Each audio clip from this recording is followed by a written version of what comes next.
자리에 앉으시겠습니다.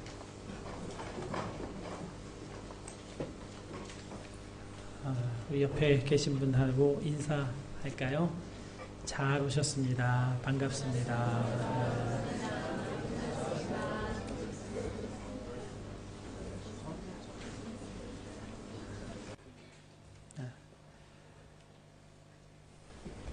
그래도 예배당이 시원하죠?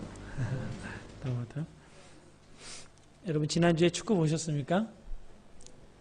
자, 주일날 저는 밀라노 거주하게 된 이래 처음으로 풀타임 축구 경기를 구경할 수 있었습니다. 이태리가 스페인에게 4대0으로 완패했죠.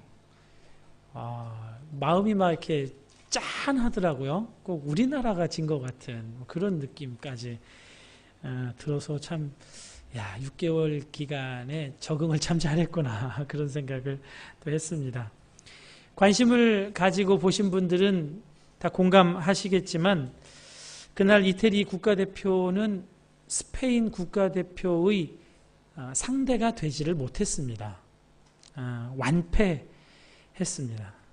이태리 국가대표 선수들 경기하는 걸 보면서 왜 자꾸 한국 국가대표 선수들이 떠올랐는지 또 그렇게 한국 선수들 경기하는 것 같다 그렇게 말하는 분들도 계셨습니다. 그에 반해서 스페인 선수들은 정말 대단한 실력을 보여줬죠. 세계적인 스타는 눈에 띄지 않았지만 아주 빠르고 정확한 패스, 2대0, 3대0이 되어서 패색이 짙은 이태리를 상대로 끝까지 뛰는 승부근성, 거기다가 지칠 줄 모르는 체력, 꼭 11명의 박지성 같은 그런 실력자들이었습니다. 이 수준급의 개인기에다가 근성과 조직력으로 막강한 팀을 이루었더라고요. 제가 유로 2012 다른 경기는 이제 보지 못해서 장담을 할 수 없지만 저 개인적으로 볼 때는 지금까지 제가 축구 경기를 본 중에서 지금 스페인 국가대표 같은 팀을 전에 본 일이 없는 것 같아요. 정말 대단한 경이로운 팀이다. 그렇게 생각이 됩니다. 그런데 어떤 집사님이 이런 이야기를 하다가 그런 말씀을 하시더라고요. 그런 팀이 나오면 그 팀의 실력만큼 유럽 축구가, 세계 축구가 이제 한 차원 올라가게 된다. 그런 얘기를 하시더라고요. 정말 그 얘기는 맞는 얘기인 것 같아요. 이미 한국에서 스페인 축구 따라해야 된다는 그런 얘기들 많이 있잖아요. 유럽 축구와 세계 축구의 판도를 이 스페인 축구가 바꿔가지 않을까 그렇게 생각이 됩니다. 지난번에 칭찬하지 말고 감사해야 한다는 그 주제의 내용을 설교한 적이 있습니다. 그때 저는 박세리 키드, 김연아 키드를 다소 부정적인 관점에서 말씀을 드렸죠.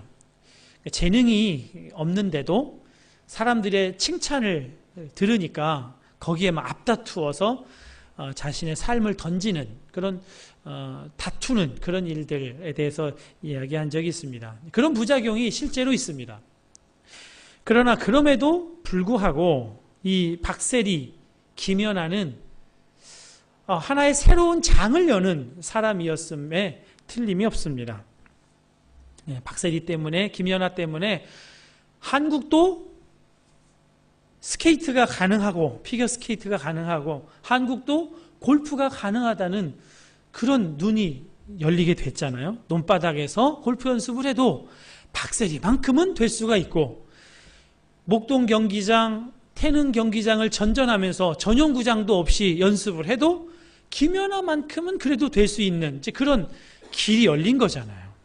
그런 부분에서는 정말 선구자적인 길을 튼 그런 사람들이라 생각이 됩니다. 그런 선수들이 그런 길을 열고 그런 수준을 열어주는 것입니다. 대표급 선수들이죠. 믿음의 세계에도 이런 대표급 선수들이 있을까요? 있는 것 같습니다. 지난 주간에 저와 우리 한마음교회 교역자들이 발대제 교단 총회 본부가 있는 또레 펠리체 수양관에서 2박 3일간 수련회를 가졌습니다. 우리 한마음교회가 지금 발대제 교단 소속 교회라는 거 여러분 아세요? 섬김위원 외에는 잘 모르시는 거 아닌가 싶은 생각이 들어요. 우리 교회는 발대제, 이태리 발대제 교단 소속 교회입니다. 저와 서태영 목사님이 발대제 교단 소속 목사예요. 그렇게 하게 된 연유가 있습니다. 한마음교회에 목회자로 오기 위해서는 체류 허가증 문제가 해결이 돼야 되는데 한마음교회가 발대제 교단 소속 교회가 됨으로 해서 목회자들 체류 허가증 문제가 해소가 된 거예요. 그게 발대제 교단 가입의 중요한 동기입니다. 사실 그러다 보니까 이 발대제 교단에 대해서 제가 별로 관심이 없었어요. 그저 체류 허가증 해결해주는 그런 이태리의 군소교단쯤으로 생각을 했습니다. 그러나 이번 한마음 교역자 수련회를 통해서 그동안에 편파적으로 편파적이 아니라 파편적으로 들어왔던 발대제 교단의 전체를 좀 자세하게 알게 되면서 정말 그 또레 펠리체에 다녀오기를 참 잘했다, 그렇게 생각이 들었습니다. 이 또레 펠리체의 발대제 교단, 그 뿌리가 12세기 종교개혁 운동의 기수라고 할 수 있는 왈도파입니다. 잘 모르시겠죠? 왈도파. 루터파, 깔뱅파는 들어봤어도 왈도파는 뭐냐? 독일어로 하면 왈도파라고 할 수 있어요. 이 왈도파의 창시자라고 할 수 있는 사람이 리옹에서 장사를 하던 상인 발도라는 사람에게서 시작이 됩니다. 피터 발도, 이 사람이 두 사람에게 돈을 주고 고용을 해서 신약 성경 사복음서를 다 번역을 하게 해요. 그리고 또 성경의 이런저런 좀 작은 책자들을 번역을 하고, 더군다나 초대 교회의 사상에 깊은 영향을 준 교부들의 그런 글들을 번역을 합니다. 이게 다 라틴어로 되어 있는데 라틴어를 그 사람이 살던 지방 언어인 로망어로 번역을 합니다. 그리고 그 책을 이제 읽게 돼요. 여러분, 성경 번역은 라틴어에서 독일어로 번역한 루터가 시작이 아닙니다. 발도가 그 최초의 사람이라고 할 수 있어요. 다만 그리고 이가 가졌던 그 신앙의 고백을 내용을 보면 종교개혁자들의 신앙 고백과 거의 유사합니다. 다른 게 없어요. 다만 이 피터 발도가 가지고 있지 못했던 것이 하나가 있는데 구텐베르크의 인쇄술입니다. 그것이 없어서 성경이 급속도로 확산되지는 못했어요. 그러나 이 사람이 이것을 필사한 것을 가지고 이 복음을 전하는 일을 하기 시작합니다. 이 사람이 이 번역한 성경과 교부들의 글을 읽으면서 사제나 주교 또는 교황의 말이라 할지라도 그것은 인간의 말이기 때문에 인간의 말에 우리 신앙의 토대를 둘 수 없다. 오직 성경 위에 우리의 신앙의 토대를 둬야 한다. 이런 깨달음을 갖게 됐습니다. 그래서 그것을 모르는 수많은, 라틴어를 읽을 줄 모르잖아요, 평민들이. 이 로망어로 번역된 성경책을 필사해서 다니면서 이 복음을 전하기 시작을 합니다. 주로 프랑스 남부 지역, 그 다음에 우리 밀라노가 속해 있는 롬바르디아 이 지역을 다니면서 혼자만 다닌 게 아니라 또 많은 사람들을 조직해서 둘씩 보내서 마치 예수님이 70명의 제자들을 파송한 것처럼 그렇게 파송해서 이 성경을 유포하고 복음을 전하는 일을 이제 하게 됩니다. 그러다가 많은 사람들이 이제 깨어나니까 함께 모여 살기 시작을 했어요. 1277년도에 저희가 방문했던 이 또레 펠리체 근방에 있는 피에몬트라고 하는 그 골짜기에 함께 모여 살아요. 거기에 동굴 교회도 있더라고요. 동굴 교회 가보니까 정말 숨어서 예배 드릴 수 있는 그런 곳이었습니다. 그런 곳에 모여서 함께 공동체를 이루면서 살아가요. 다른 민족들이었는데도 하나의 신앙을 가지고 같이 모여서 살아가게 됩니다. 그들이 이 발도의 이름을 따라서 발데네제라고 불리우는 왈도파 신앙인들이 된 것입니다. 카톨릭 교회가 이 발도파의 믿음을 보니까 카톨릭 교회에 매우 위험한 사상을 가지고 있어요. 그래서 그 사상을 전하지 못하도록 금지를 합니다. 그러나 복음의 눈이 열린 이 사람들이 복음을 전하지 않을 수가 없잖아요. 복음을 전하죠. 그래서 아주 고진 고문과 박해와 살해를 당하게 됩니다. 수백 년 동안 한 100만 명가량의 이 발도파 신앙인들이 다 죽어갑니다. 저희가 그 교단 총회 본부 앞에 위치한 역사 박물관을 가봤는데요. 연도별로 쭉 정리가 잘 되어 있더라고요. 이태리어로. 근데 영어로 된 설명하는 그 통역기가 있어가지고 그걸 들으면서 이제 봤는데, 거기에 아주 끔찍한 그 그림들이 있었어요. 사람을 꼬챙이 하나로 완전히 관통해서 꿰어서 죽인 그런 그림이 있고, 또 새장 같은데 한 사람을 가둬놓고 바깥에다 놓고 비가 오나 눈이 오나 비에 바람에 햇볕에 말려서 죽인 그런 것도 있고, 임신한 여인들 돌로 이렇게 내리쳐서 죽이고, 심지어는 아이를 어른 둘이서 가랑이를 잡아서 이렇게 찝는 그런 모습까지 그 그림에 있었습니다. 정말 아주 사람이 할 수 있는 가장 잔인한 방법으로 위협을 한 거죠. 이렇게 해도 믿을래? 그렇게 해도 너희가 이 성경대로 믿을 거냐? 하고 한 것이죠. 그 모진 박해를 견디어서 지금까지 그 믿음을 지켜오고 있는 사람이 발데제 교단 교회 사람들이에요. 이 사람들이 그 사람들의 후예들인 것입니다. 저는 종교개혁은 루터의 성경 해석, 구텐베르크의 인쇄술, 그리고 계몽주의 사상에 의해서 유포가 됐다고 저는 배웠습니다. 그런데 이번에 발데제 교단 총회 본부를 방문하면서 새로운 사실을 알았어요. 복음은 역시 순교자들의 피로 자라가는 것이구나 하는 것을 확인하게 됐습니다. 박해와 살해도 그들의 복음 전하는 것을 막지 못했습니다. 발데제의 믿음과 순교의 피가 있었습니다. 이 최초의 종교개혁자 발도파의 발데네제가 목숨을 아까워하지 않으면서 나아간 그만큼, 그들이 열어놓은 그 자리만큼 루터와 칼빈을 중심으로 한 종교개혁이 가게 된 거예요. 먼저 간 사람들이 있었다는 것을 알게 되었습니다. 마포 높은뜻 광성교회 근처에 합정동이라는 동네가 있습니다. 그리고 거기에는 양화진이라고 하는 외국인 선교사 순교 묘역이 있어요. 거기에는 외국인으로서 한국에 들어와서 선교하다가 순교하신 167개의 묘가 이렇게 있습니다. 그 가운데 아주 젊은 나이에 순교한 선교사님 한 분이 계세요.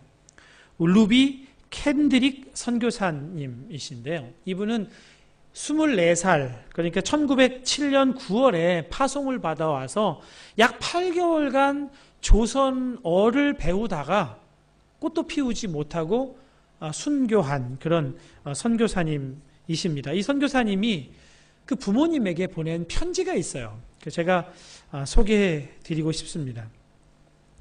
아버지, 어머니, 이곳 조선 땅에 오기 전 집들에 심었던 꽃들이 활짝 피어났다는 소식을 들었을 때 하루 종일 집 생각만 했습니다. 이곳은 참 아름다운 곳입니다. 모두들 하나님을 닮은 사람들 같습니다. 선한 마음과 복음에 대한 열정으로 보아 아마 몇십 년이 지나면 이곳은 예수님의 사랑이 넘치는 곳이 될 것 같습니다. 저는 복음을 듣기 위해 20km를 맨발로 걸어오는 어린 아이들을 보았을 때 그들 안에 있는 하나님의 사랑 때문에 오히려 위로를 받습니다. 그러나 한편에서는 탄압이 점점 심해지고 있습니다. 그저께는 예수님을 영접한 지 일주일도 안 된 서너 명이 끌려가 순교했고, 토마스 선교사와 제임스 선교사도 순교했습니다. 선교본부에서도 철수하라는 지시를 했지만 대부분의 선교사들은 그들이 전도한 조선인들과 아직도 숨어서 예배를 드리고 있습니다. 그들은 모두 순교할 작정인가 봅니다. 오늘 밤은 유난히도 고향으로 돌아가고 싶습니다. 외국인을 죽이고 기독교를 증오한다는 소문 때문에 부둣가에서 저를 끝까지 말리셨던 어머니의 얼굴이 자꾸 제 눈앞을 어른거립니다. 아버지, 어머니, 어쩌면 이 편지가 마지막일 수도 있습니다.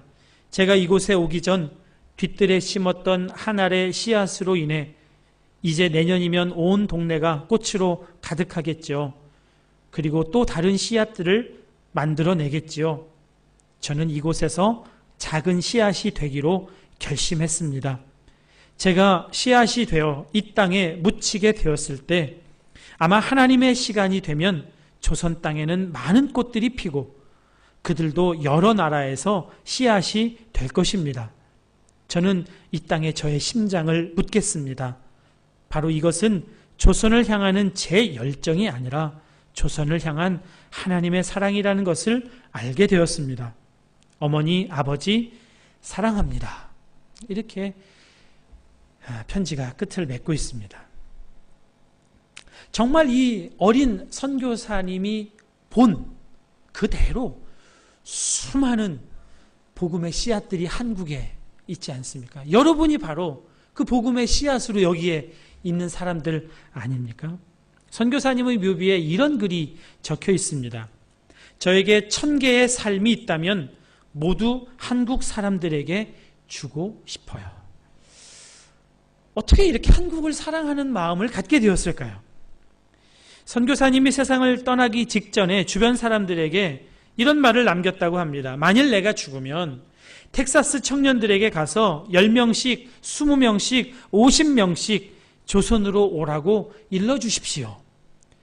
정말 그 말이 전해졌고 그 말에 도전받은 20여 명의 미국인 젊은이들이 한 조선으로 선교사로 오게 되었다고 합니다. 여러분, 이들 속에 누가 계십니까? 박해로 죽어간 100만 명의 발데네제, 양화진 무덤의 167명의 선교사들, 또 이 루비 캔드릭 선교사님 속에 누가 계시죠? 예수님이 계시죠. 부활하신 예수님이 그들 속에 계십니다. 예수님이 그들을 그런 대표급 선수로 만들어 주셨어요. 죽음을 두려워하지 않는 믿음의 사람이 되게 하셨습니다. 사실은 예수님이 그들 속에서 대표 선수로 뛰신 거예요. 예수님이 대표 선수가 되어주신 겁니다. 그래서 예수님이 하셨습니다. 이렇게 고백을 해요. 루비 캔드릭 선교사님도 저의 열정이 아니라 하나님의 사랑이 그렇게 하셨다고 고백하고 있습니다. 오늘 본문 14절 말씀입니다. 그러므로 우리에게 큰 대제사장이 계시니 승천하신 이 곧 하나님의 아들 예수시라 그랬습니다. 예수님이 우리 가운데 계시다. 그겁니다. 승천하신 예수님이 하늘에 계시질 않고 바로 우리 가운데 계시다. 고백하고 있는 것입니다. 레디컬이라고 하는 책의 저자 우리 데이비드 플랫 목사님이 한 번은 인도네시아 불교 사원을 방문한 적이 있다고 합니다. 우연히 불교 지도자 또 모슬렘 공동체 리더와 함께 대화하는 시간을 갖게 되었는데 그분들의 토론의 요지는 그거예요. 모든 종교는 근본적으로 같다. 표면상에 약간의 차이가 있을 뿐이다 하는 그런 얘기를 하다가 이 데이비드 플랫 목사님한테 목사님 의견은 어떠십니까? 하고 물어보더래요. 그래서 이분이 다시 되물었다고 합니다. 두 분 생각에는 지금 산 꼭대기에 하나님이 계시다 그거죠. 그리고 우리는 산 기슭에 있고 그래서 제가 이쪽 산 기슭에서 길을 따라 정상으로 올라가면 두 분은 저쪽 길로 해서 올라와서 정상에서 결국은 만나게 된다. 그런 얘기 맞습니까? 하고 물었대요. 그랬더니 두 분이 아주 환하게 웃으면서 맞다고, 그 얘기가 바로 우리들의 얘기라고 그렇게 얘기를 해주셨대요. 그러자 이 데이비드 플랜 목사님이 아주 정색을 하고 다시 질문을 했다고 합니다. 한 가지 질문이 있습니다. 산 꼭대기에 계시던 하나님이 지금 이곳으로 내려오셨다면 어떨 것 같습니까? 인간들이 저마다 길을 찾아 그분께 다가오기를 기다리지 않고 그분이 직접 한 사람 한 사람을 찾아오셨다면 어떻게 될까요? 그렇게 물었대요. 그랬더니 이분들이 잠깐 생각하면서 이구동성으로 대답했대요. 그러면 정말 멋진 일이 될 것 같습니다. 이렇게 얘기를 했대요. 이 기회를 놓치지 않고 목사님이 그렇게 하신 예수님을 제가 소개해 드리겠습니다. 이렇게 하셨다고 합니다. 여러분, 이것이 복음이죠. 모든 종교는 우리의 노력과 우리의 수행과 우리의 인격 도야로 산 정상으로 올라가는 종교입니다. 그러나 우리의 종교는 산 정상에 계신 하나님이 우리 가운데 오셨다는 것을 믿는 종교인 것입니다. 이것이 바로 복음입니다. 이것을 오늘 본문 15절이 다시 강조해서 말씀하고 있습니다. 우리에게 있는 대제사장은 우리의 연약함을 동정하지 못하실 이가 아니요. 히브리서 8장 1절 또다시 이렇게 강조합니다. 지금 우리가 하는 말의 요점은 이러한 대제사장이 우리에게 있다는 것이라 그랬습니다. 이미 우리 가운데 그 대제사장 되시는 예수님이 계시다 하는 고백입니다. 예수님이 우리 안에 오셨습니다. 우리가 할 일은 다만 그분이 우리 속에서 일하시게 해드리는 것뿐입니다. 그분이 계시다면, 그분이 살아계시다면 우리를 위해 일하시겠죠. 어떻게 일하게 해드릴 수 있을까요? 그분을 생각하는 겁니다. 그분을 의식하는 거예요. 그리고 예수님, 제가 죽었습니다. 예수님이 저의 생명이십니다. 이렇게 고백하면 그분이 일하세요. 일하는 것을 경험할 수가 있습니다. 그런데 이 고백이 너무 짧은가 봐요. 좀 어려운 내용으로 말씀을 드리면 한번 도전도 해보고 그러실지도 모르겠어요. 그런데 이게 너무 쉽고 너무 간단하니까 이걸로 정말 될까? 그런 생각을 하시는 것 같아요. 때로는 저에게도 그런 의심이 들어올 때가 있습니다. 지난 월요일 날 1년 넘게 해온 우리 가족 모임의 최대 위기를 맞이했습니다. 한 번도 그런 일이 없었는데 기도로 시작한 이 가족 모임이 과연 서로를 위한 기도와 주기도문으로 마칠까? 그렇게 안 될 것 같은 그런 위기감을 제가 맛봤어요. 왜냐하면 제가 그 가족 모임을 하다가 제 아내와 제 딸에게 너무너무 화가 났거든요. 정말 그러면 안 될 것 같은 그런 것을 하는 것 같아서 자세히 얘기는 안 하겠습니다. 화가 나서 정말 못 견디겠는 거예요. 화를 내고 싶은 거예요. 화를 내고 싶어요. 여러분, 화 내고 싶을 때가 있으시죠? 그럴 때 참으세요? 화를 내죠. 그거 참으면 병됩니다. 화병. 못 참겠어요. 화를 내고 싶어요. 그런데 문득 그런 생각이 들더라고요. 이 상황에서도 예수님, 내가 죽었습니다. 고백이 가능할까? 하나도 믿어지지도 않고 이것으로 뭔가 역사가 일어날 것 같지도 않은데 한번 해봐야 되겠다는 생각이 들더라고요. 그래서 마음속으로 했습니다. 예수님, 제가 죽었습니다. 예수님이 저의 생명이십니다. 놀라운 일이 일어났을까요? 아무 일도 안 일어나요. 오히려 제 마음에 거봐, 안 되잖아. 이건 안 되는 거야. 화 내고 끝내. 화 한번 너도 실컷 한번 내봐. 맨날 그러지 말고 화내. 안 돼. 그 생각이 들어오는데 다시 한번 그런 생각이 나더라고요. 이게 사단이 주는 마음일 수도 있겠다는 생각이 들더라고요. 이게 사단이 주는 마음이라면 이거 한번 내적은 한번 해보고 그 화를 내도 내야 되겠다는 생각이 들었어요. 그래서 제 아내와 딸을 향해서 사단아 물러가라. 그러면 이제 완전 끝나는 거죠. 이제 그거는 제 마음속으로 우리 아내와 딸의 문제가 아니라 이 화를 내고 싶은, 이 화를 내야만 되겠다고 하는 생각을 주는 속이는 악한 영은 예수님의 이름으로 명하노니 떠나라. 그렇게 속으로 생각을 했습니다. 믿지 못했어요. 믿음도 없었어요. 근데 그렇게 한번 해보거나 화를 내자는 생각에서 했습니다. 그런데 제 마음이 뭐 시원해지고 뭐 다 해결된 것 같지는 않은데 서서히 분위기가 달라지더라고요. 서서히 분위기가 바뀌어요. 그러면서 제가 어떤 말을 해야 할지가 생각이 나고 그 말로 제 아내와 딸에게 여러 가지 말을 했고, 그리고 그날 모임이 서로를 위한 기도와 예수님이 가르쳐 주신 주기도문으로 무사히 잘 마쳤습니다.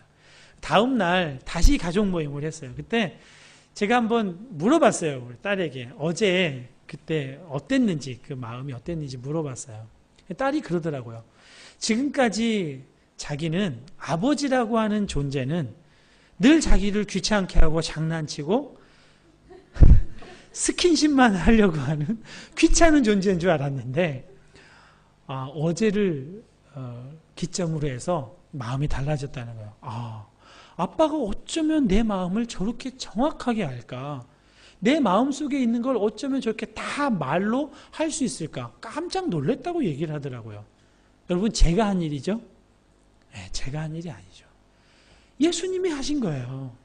예수님, 제가 죽었습니다. 이렇게 고백하니까 예수님이 제 딸 안에 있는, 속에 있는 생각들을 다 말하게 하시고 그 마음을 어루만지고 그 생각을 바꾸도록 해주시는 일을 예수님이 해주시더라고요.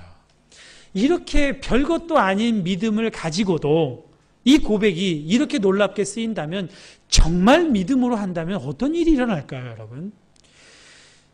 발도파의 신앙인들, 루비 캔드릭 선교사님 안에 예수님이 계시고 그 예수님이 그 죽음까지도 이기는 믿음으로 나아갈 수 있도록 하셨음을 정말 여러분도 다 경험해 보시기를 바랍니다.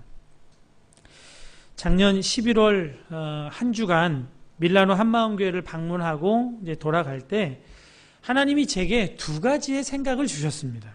그중 하나가 우리 밀라노 한마음교회는 이태리에 빚을 진 교회다. 이태리에 빚을 갚아야 한 그런 교회다라는 그런 마음을 주셨어요. 저는 그때 한인들이 이태리를 생활터전으로 해 살아가니까 뭔가 거기에 대한 빚을 갚아야 되나 보다, 뭐 그런 정도로 생각했어요. 그런데 이번 또레 펠리체 방문 이후에 분명히 알게 됐어요. 하나님이 왜 이 마음을 주셨는지, 이 생각을 주셨는지 알았습니다.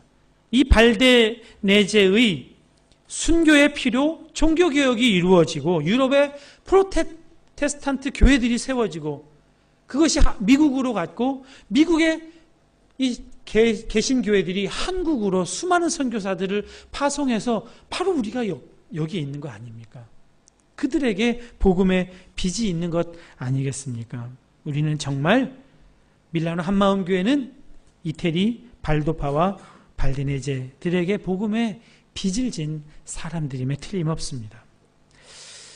저는 이태리 와서 이태리가 복음의 선교 대상이 되는 나라일 거라고는 정말 한 번도 생각해 본 적이 없습니다.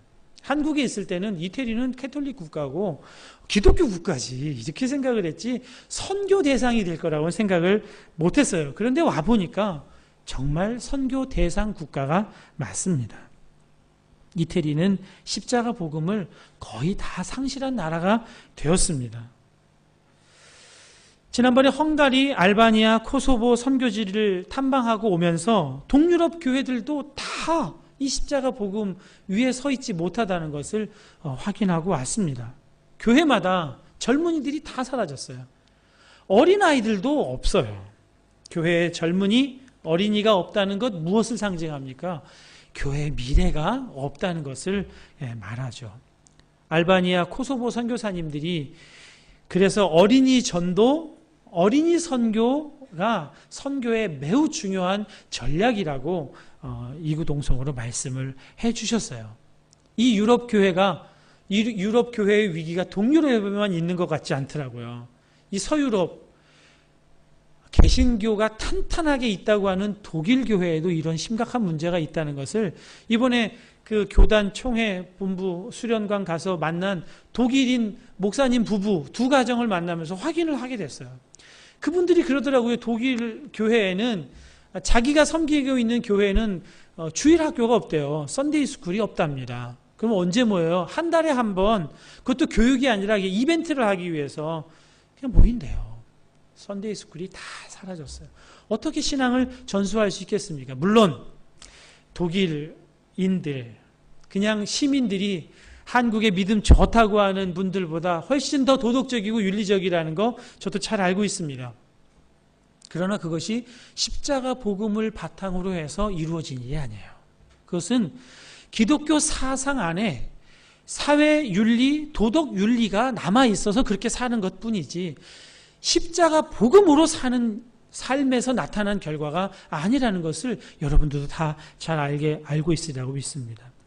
개혁주의 대표주자 발데네제들이 목숨을 걸고 지켜온 십자가 복음, 그 복음을 우리 한마음교회가 다시 이 발데제 교단에 전해야 할 복음의 빚이 우리에게 있다는 것을 우리 하나님께서 이번 일을 통해서 가르쳐 주신 것 같습니다. 발도파 신앙인들이 종교개혁의 대표 선수가 되어 주었고 그 복음의 씨앗이 우리 한인들에게 전해져서 교회들이 세워졌다면 이제는 우리가 십자가 복음으로 살게 되었고 그러면 우리가 이제 대표 선수가 되어 주어야 하는 것 아닌가 하는 생각을 갖게 되었습니다. 우리 한마음교회가 이 일을 위해 대표 선수들을 많이 길러내는 그런 교회가 되었으면 좋겠습니다. 어린이 선교를 위해 자신의 삶을 거는 그런 선교사들이 많이 나왔으면 좋겠어요. 전공한 걸 가지고 뮤지컬, 오페라를 통해서 복음만 전하는 사람들이 나타났으면 좋겠어요.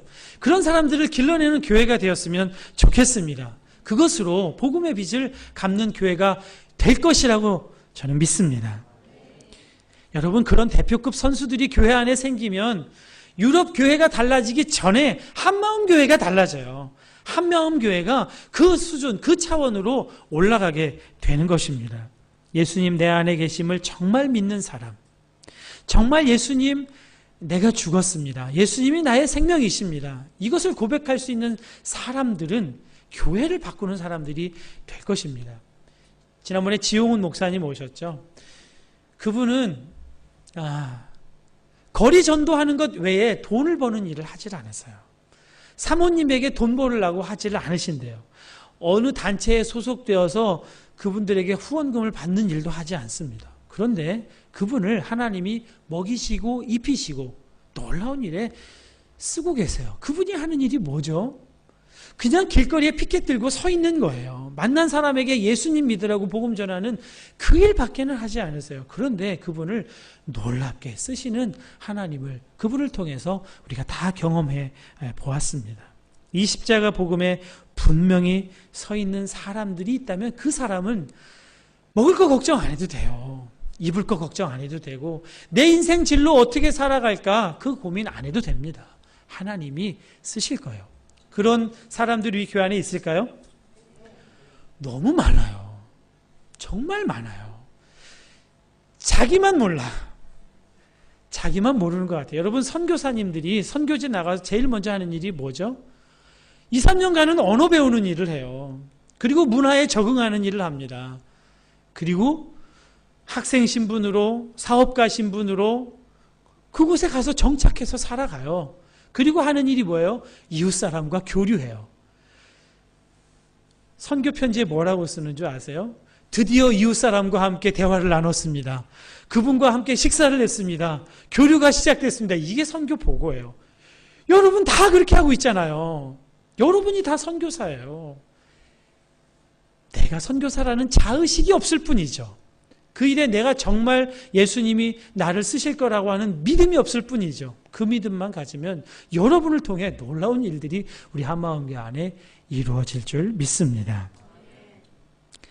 문제는 이미 죽은 내 자아가 내 삶의 대표 선수가 되지 않고 예수님이, 이미 와 계신 예수님이 내 삶의 대표 선수가 되는 일에 있습니다. 그분이 대표 선수 되시면 여러분이 하지 않아도 돼요. 그분이 그 차원으로 우리를 끌고 가실 겁니다. 그 믿음을 여러분 다 가지실 수 있기를 바랍니다. 자, 이제 우리 함께 찬양하겠습니다.